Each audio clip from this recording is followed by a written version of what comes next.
My name is India, and today we are going to be making some cardboard puppets.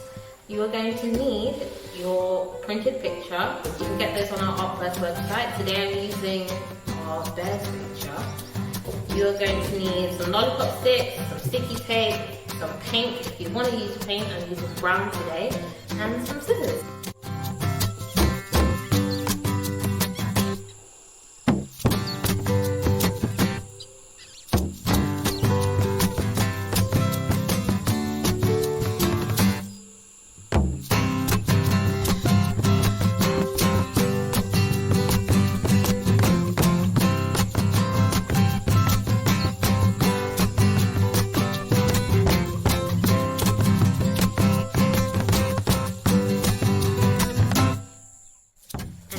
Is our finished puppet.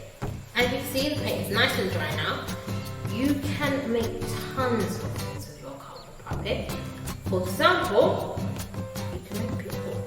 I've got quite a few people.